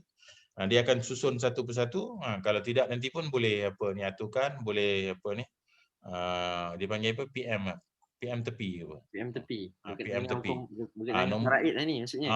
Maksudnya tentang faraid 2864737. Jangan call lah, saya tak jawab panggilan. Macam ni banyak panggilan saya tak jawab. Hantar WhatsApp, insya-Allah saya jawab. Okey. Tapi secara ringkasnya, harta asalnya katalah saya dan isteri saya ada tanah ni. Lepas tu kami berdua tak ada, turun pada anak perempuan. Maka jadi pada anak perempuan punya. Anak perempuan tu meninggal, ada cucu-cucu perempuan, dia orang berhak lah, tapi bahagiannya berbeza. Kalau ikut hukum faraidnya, anak-anak perempuan dapat 2/3 dikongsikan. 1/3 lagi menjadi baki yang harus dibahagikan menurut asabah. Okey. Jadi soalan ni kalau diperincikan, dibuat dalam kotak satu persatu, ialah dia ambil peluang nak tanya serentak terus. Hebat soalan ni, saya kata soalan tahun akhir saya duduk dalam peperiksaan. Okey, teruskan. Okey, seterusnya Tuan Haji. Soalan daripada Hana Riana. Hana Riana ni ejen ke apa? Tak ada tulis Q? Oh, dia tak ada tulis Q tu kan? Oh, banyak soalan yang banyak soalan yang tak tulis Q. Q, yang Q saja kita jawab kan? Yang Q je Tapi soalan ni pun macam level okey. Level tinggi. Aras tinggi. Sebab ada akta pembahagian 1958. Wow, itu masuk akta sekali. Bolehkah pembahagian harta pusaka tidak mengikut faraid atau akta pembahagian ni untuk bukan Islam? Kita tahu akta pembahagian 1958 ni untuk bukan Islam. Jadi kita orang Islam tak boleh ikut akta pembahagian. Kena jelas tu. Distribution Act Distribution Act 1958 untuk non-Muslim. Muslim ikut faraid. Jadi dia tanya, bolehkah harta pusaka tak mengikut faraid? Boleh. Kalau waris-waris setuju. Harta pusaka arwah mak saya tak bagi ikut faraid. Kami setuju bahawa pinggan mangkuk mak tinggalkan banyak, hantar masjid. Mesin basuh mak yang baru, peti sejuk mak yang baru, hantar rumah pusaka rumah orang tua. Pasal tak pakai, itu pusaka mak. Tapi kita orang semua tak nak bagi ikut faraid. Kalau nak bagi ikut faraid, pecah peti sejuk tu. Tak? Kan? Jadi kami semua setuju hantar ke rumah orang tua. Pinggan mangkuk hantar semasjid. Settle, tak ada masalah. Sebab kami muafakat. Harta arwah ayah saya pun muafakat juga. Semua tanah bagi pada mak. Duit cash bagi pada adik bongsu. Motosikal bagi pada adik bongsu. Tak ada faraid. Kalau tidak, kalau nak ikut faraid, motor arwah ayah saya tinggalkan, 2 biji motor, 2 buah motor ataupun panggil apa? 2 rangkap untuk motor. Biji motor. 2 biji motor kan. Ha. Panggil 2 biji motosikal. Macam mana nak pecah tu? Siapa dapat tayar depan, siapa dapat tayar belakang kan? Payah kalau ikut Faraid. Jadi kita kata semua motor-motor bagi pada adik bongsu. Dia tukar nama dia. Dia ada 2 biji motor. InsyaAllah. Jadi boleh. Tak nak ikut apa ni Faraid, boleh. Begitu juga orang bukan Islam. Dia kata apa pasal nak ikut akta pembahagian. Bagilah semua sekali orang ambil. Kata abang sulungnya. Yang lain-lain takut pasal kan abang sulungnya biasa lompat pagarnya. Pagar SPRM pun boleh lompat, penjenayah keras punya kan. Pun ada kes-kes yang macam ni kan. Wah punya kan. Lu tak mau ikut, wah tembak lu kata. Boleh jadi dia ikut diam, tak ada masalah. Tadi pun ikut atau pembagian. Tapi itulah sebenarnya masalah-masalah yang berlaku dalam hal perwarisan insya-Allah. Okey, elakkan aturkan Puan Hana Rina. Kalau apa ni dah faham, kena buatlah perancangan untuk harta sendiri. Sendiri dululah. Jangan cerita pasal orang lain dulu. Okey, seterusnya Cik Nasyaruddin. Betul, Cik Nasyaruddin. Jika ada harta sepencarian, adakah perlu buat wasiat atau hibah oleh kedua-dua penama? Okey, sekarang ni tuan-tuan dan puan-puan, kita nak perjelaskan tentang beberapa istilah yang kadang-kadang boleh mengelirukan. Okey. Jadi kena faham bila sebut kedua-dua penama. Penama di sini ialah orang yang dinamakan. Itu.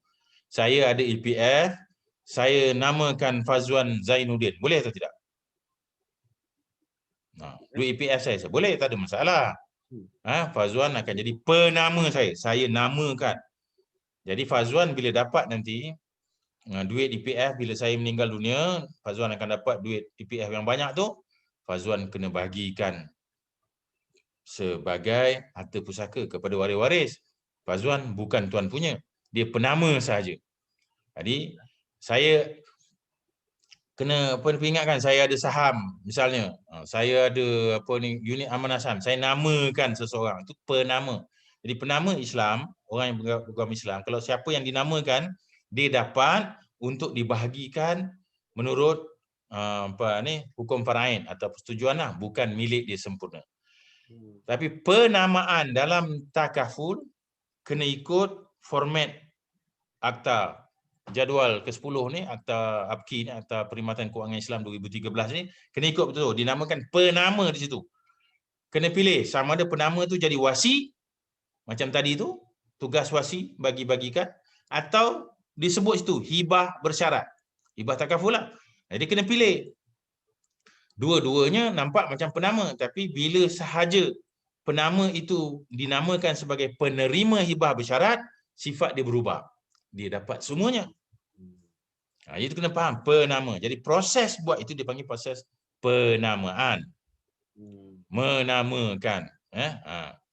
Kalau satu orang dia nak namakan Amanah Raya sebagai penama KWSP, boleh, tak ada masalah, dibenarkan sekarang. Orang persendirian boleh buat penamaan kepada Amanah Raya untuk jadi penerima duit KWSP. Jadi bila Amanah Raya dapat duit tu, dia akan bagi ikut hukum faraid lah, atau bagi ikut wasiat. Jadi boleh buat wasiat supaya wasi tadi tahu macam mana nak dibagikan. Macam saya tak perlulah. Saya pun dah tak boleh buat penamaan kepada Fazwan sebab duit dah habis dah, duit EPF dah habis dah, dikeluarkan lama dulu. Kan? Jadi ini orang yang ada EPF kena tahu maksud penamaan, itu tujuannya. Siapa yang kita namakan, dia bertindak sebagai wasi. Tapi takaful, siapa yang kita namakan, kita kena pilih sama ada wasi ataupun penerima hibah. Itu pilihan kena buat. Ejen takaful boleh terangkan benda ni. Tapi soalannya tanya, harta sepencarian. Saya sebutkan dah tadi bahawa harta sepencarian bermakna harta satu nama, tu sepencarian. Dia sama-sama mencari tapi satu nama. Maka seorang lagi pasangannya boleh tuntut harta sepencarian.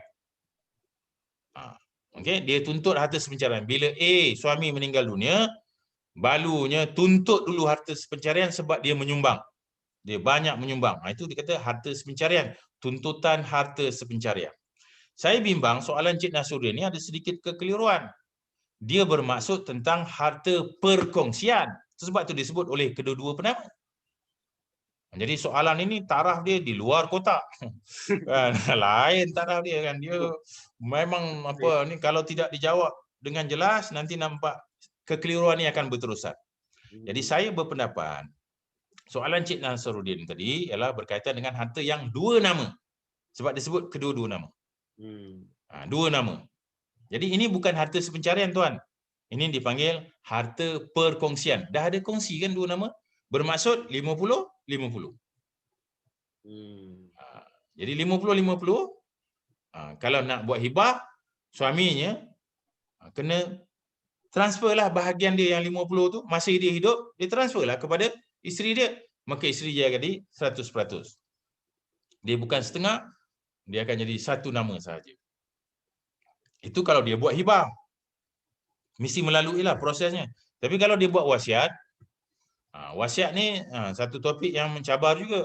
Orang cerita wasiat orang Islam. Wasiat orang Islam maksudnya apabila dia nak bagi pada orang lain, bukan warisnya. Itu wasiat. Sebab waris-waris dah ada hak faraid. Jadi hukum asalnya, hukum yang jelasnya, wasiat tak boleh bagi kepada ahli waris. Wasiat bagi kepada bukan waris. Ada pula hak dia. Tak melebihi 1/3. Kalau saya nak bagi pada Pocan, Abang Pocan, saya nak bagi, saya tulis wasiat.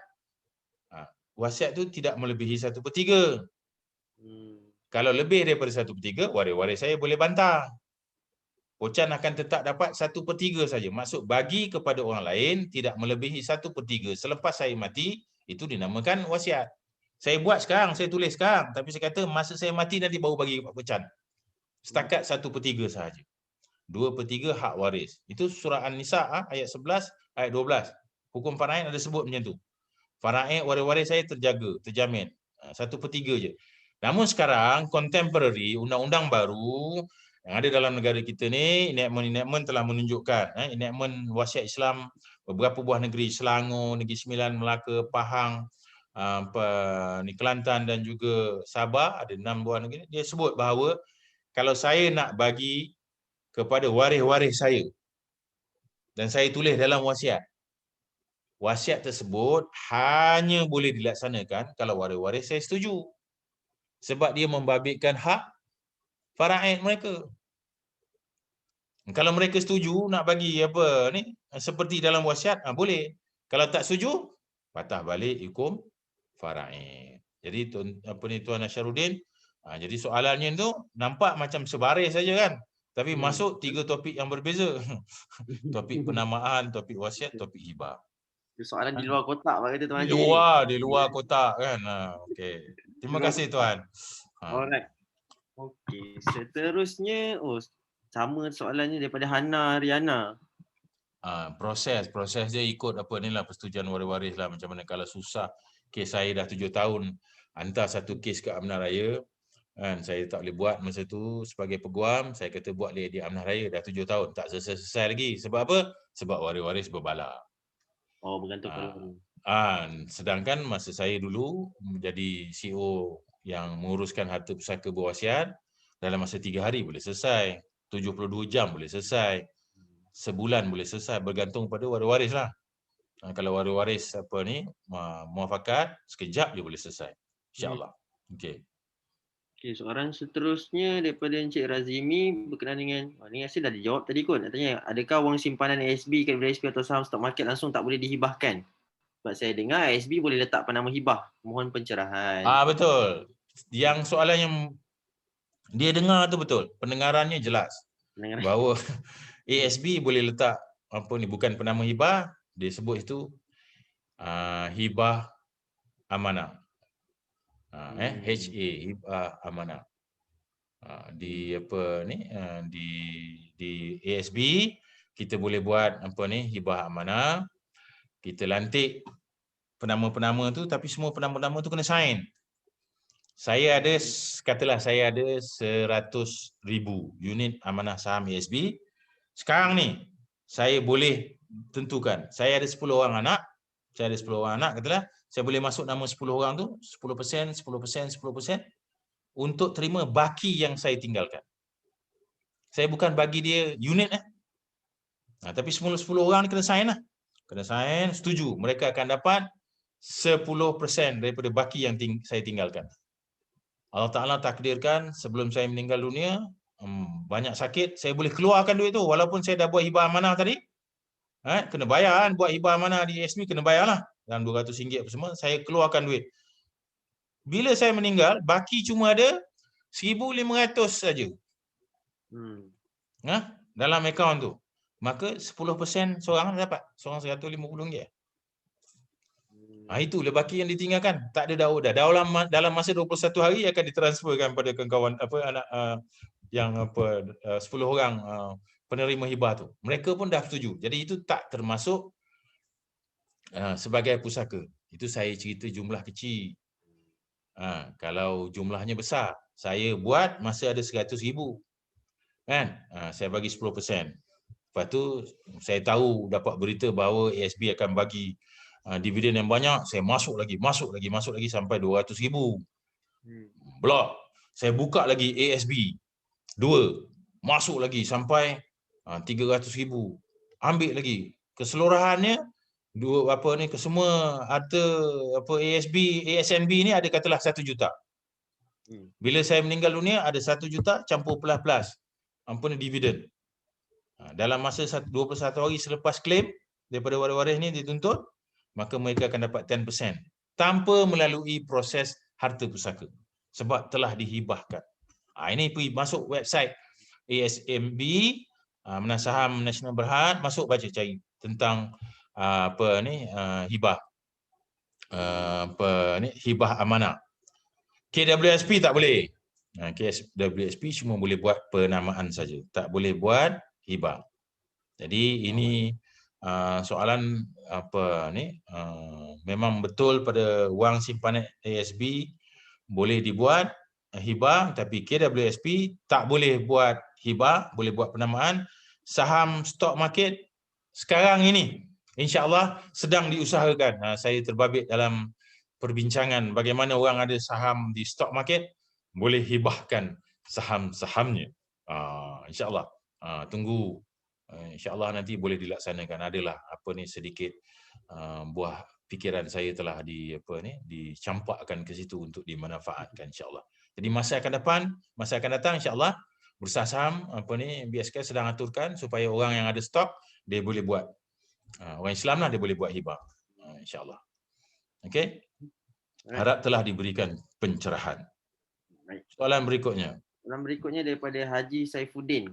Okey, soalannya bagaimana penamaan hibah bersyarat untuk anak yang belum berusia 18 tahun ke atas, aset cair maupun aset beku? Soalan ni kira mencabar. Haji Saifuddin ni dia kira one terror kan. Soalan kadang-kadang dia orang tanya soalan dia dah tahu jawapan kan. Dia sengaja kan. Jadi tuan jawablah sendiri kan. Macam mana penamaan hibah bersyarat? Hibah bersyarat hanya dibenarkan untuk takaful saja. Yang lain-lain yang cair ke, yang beku ke, tak boleh buat hibah. Saya patah balik, saya letakkan dalam perspektif. Hibah bersyarat yang dibenarkan dalam Islam, dalam negara kita, hibah bersyarat dalam negara kita lah. Untuk orang Islam dalam negara kita, hibah bersyarat yang dibenarkan menentukan adalah bila dia buat hibah takaful, namanya hibah bersyarat. Itu saja dibenarkan. Syaratnya apa? Syaratnya orang yang beri hibah tu mesti dah tak ada lah. Baru dapat duit tu, itu syaratnya. Syarat-syarat lain. Jadi sebelum masuk syarat-syarat lain saya jawab dulu. Saya ambil takaful, saya hibahkan kepada anak saya umur keluar suara budak umur 7 hari. Saya nak sebut tu, saya kesian budak tu. Okey, terima kasih. Saya nak sebutkan. Saya katalah ambil takaful daripada Abang Pocan. Kebetulan saya baru dapat anak umur 7 hari. Surat beranak dah ada apa semua dah keluar. saya boleh letak nama penerima hibah bagi takaful. Saya tu, katalah ambil warisan plus, katalah saya boleh letak nama anak saya yang umur 7 hari tu. Boleh atau tak boleh? Boleh. Sebab dah ada nama dia kan. Dia baru 7 hari. Ada. Itu untuk dia. Dia akan menerima manfaat. Itu tujuan dia. Menurut akta jadual 10 tu, akta APKI, bila saya meninggal dunia, warisan plus bagi 1 juta. Kata. Bagilah pada budak tu.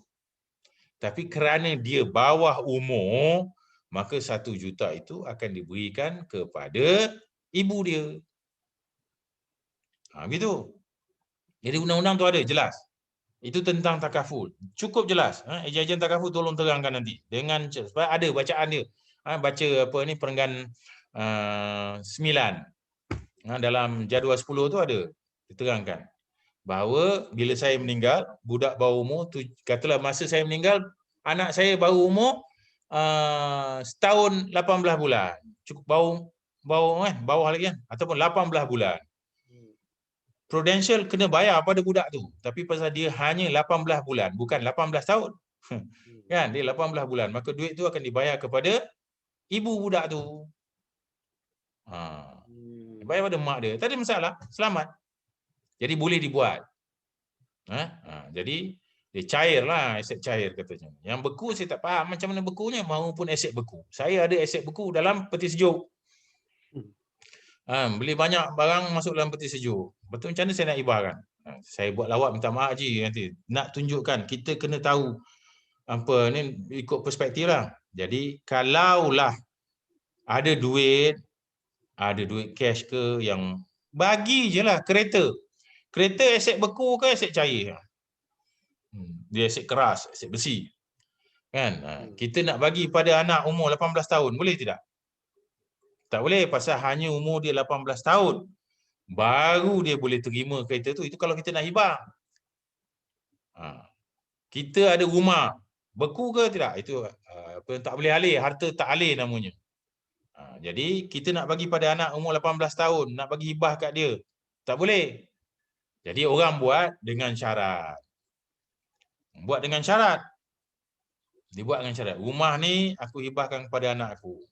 Dengan syarat pada waktu itu dia telah berumur 18 tahun.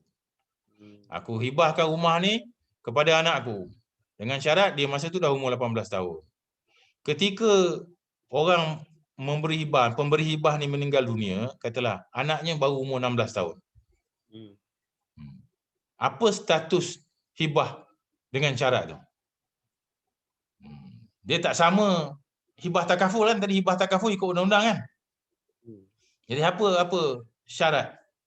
Jadi menurut jumhur, hibah yang letakkan syarat bila budak tu umur 18 baru dia dapat, kan? Jadi tak sah sebab dia tetapkan syarat. Syaratnya dia kena berumur 18. Jadi kalau masa ayahnya meninggal dunia, budak tu umur 17 tahun, harta tu harta apa panggil? Bukan harta hibah. Dia menjadi harta pusaka si mati. Jadi syarat-syaratnya orang-orang lain setujulah nak bagi kepada penerima hibah. Panjang cerita itu. Jadi Haji Saifuddin minta maaf soalan ini kita kena buat sesi lain lah. Kita tengok harap saya menjawab, tapi itulah kekeliruannya. Nanti boleh WhatsApp saya separately privately, nanti kita boleh bincang. Memang susah. Ya, siapa? Hakim. Oh ya, Tuan Hakim bangun. Okey. Kalau yang kes tadi tu, kalau dia buat hibah amanah kepada amanah raya, macam tu rumah tu dia bagi ke amanah raya on behalf of the anak dia tu, boleh buat Haji? Boleh. Itu dia buat peramanahan sekali lah. Dia hibah amanah. Namanya hibah. Macam ASB tadi lah.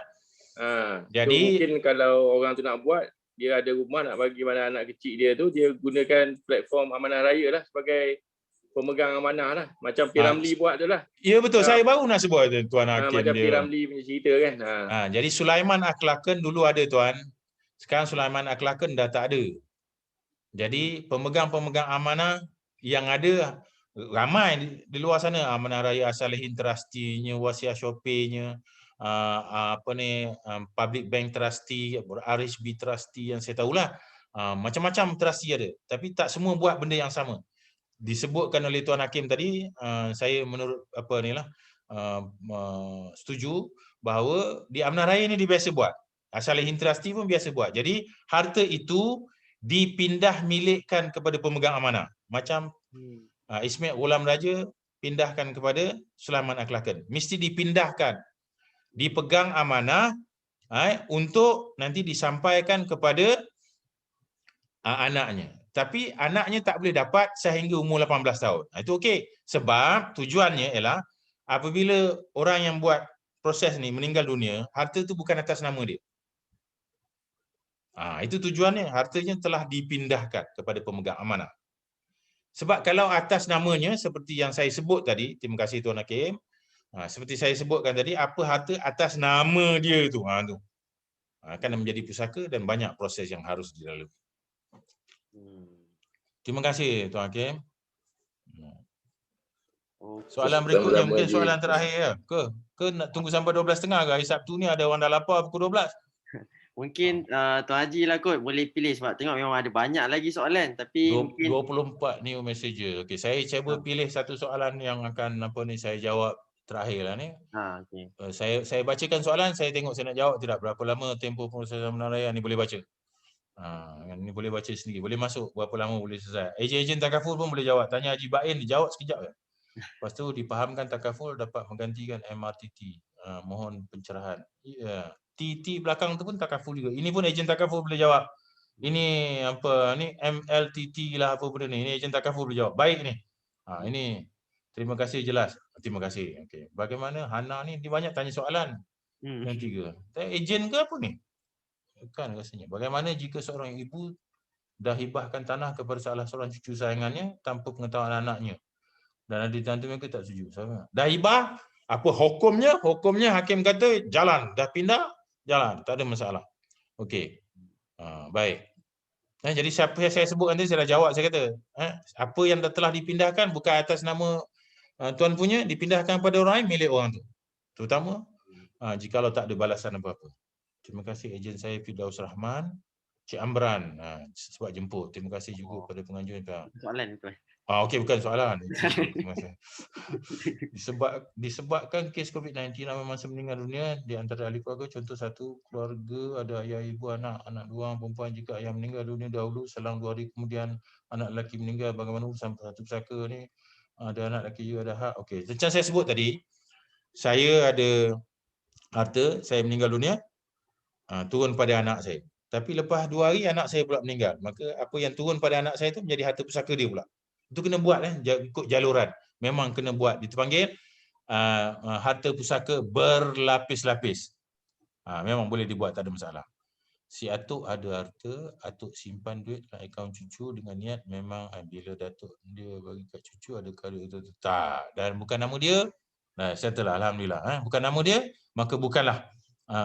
Dia Datuk dah letak nama cucu dah punya lah. Nak bagi pada cucu pun tak ada masalah. Bukan pusaka. Tidak akan menyebabkan sebarang puaka. Terus saja dijalankan. Dah bagi awal-awal. Dah bagi awal-awal. Vivi Lisa, Mas Bah, bekas suami meninggal dengan harta dan rumah tapi suami masih hidup, telah berkahwin isteri baru dan bercerai. Anak-anak dapat. Soalan ni anak-anak dapat, janda tak dapat.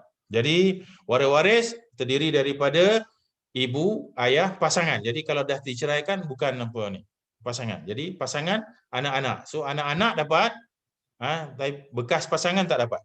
Bekas pasangan tak dapat. Kemudian sekiranya ibah beri kepada isteri, namun isteri meninggal bersama suami, adakah anak akan dapat? Ini betul. Automatiklah turun pada anak-anak. Sebab harta pusaka turun kepada ibu tadi, ibu itu dah meninggal, menjadi harta pusaka ibu. Suami bagi kepada isteri, meninggal sama-sama. Apa yang suami bagi pada isteri itu menjadi pusaka isteri lah. Turunlah pada anak-anak gitu. Muhammad Faizal, bolehkah hibah bagi rumah masih dalam dah jawab. Sari dah jawab, kalau anak cacat nak hibah pada anak cacat, contoh autism. Soalan saya bagaimana urusan jadual 10 perenggan 9. Lebih bagus benda ni baca perenggan 7 buat peramanahan. Ini satu proses baru, lebih mudah, aturkan supaya anak ni nanti dapat perlindungan yang sempurna. Cakap pasal ni Syaril, kalau anak cacat ni kita tak faham anak cacat macam mana lah. Tapi yang dimaksudkan cacat yang istimewa dalam perlindungan undang-undang ialah apabila tidak sempurna kan. Ini autism tak tahu sempurna tidak. Dia ada apa ni syarat-syarat, kalau dia boleh sign, dia boleh ingat apa semua tak ada masalah. Tapi yang tidak boleh menguruskan keuangan sendiri, maka hendaklah kita bagus lantik pemegang amanah bagi pihaknya. Kita assignkan pada pihak pemegang amanah. Lepas tu nanti bila kita tak ada, duit tu akan dibayar pada pemegang amanah akan jaga untuk anak yang istimewa itu.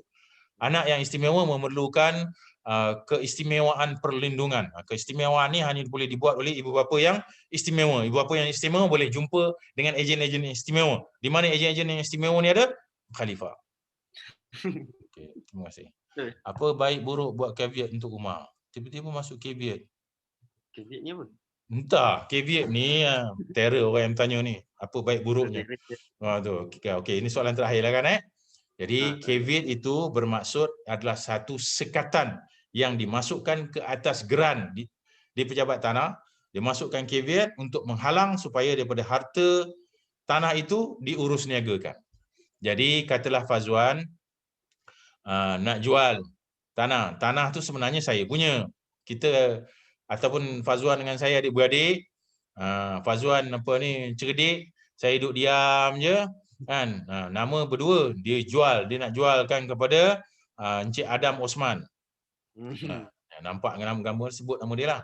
Jadi saya kata dia ni macam-macam dia nak buat. Jadi saya nak menghalang daripada penjualan itu berlangsung, saya masukkan caveat. Atau dulu saya dah beli daripada Fazwan, tapi Fazwan belum transfer nama saya dah bayar deposit tu dalam keadaan biasa, undang-undang macam tu. Fazwan jual rumah, jual tanah kepada saya bayar deposit, katalah 10,000, Adam nak beli, Adam offer 15,000 sebagai deposit.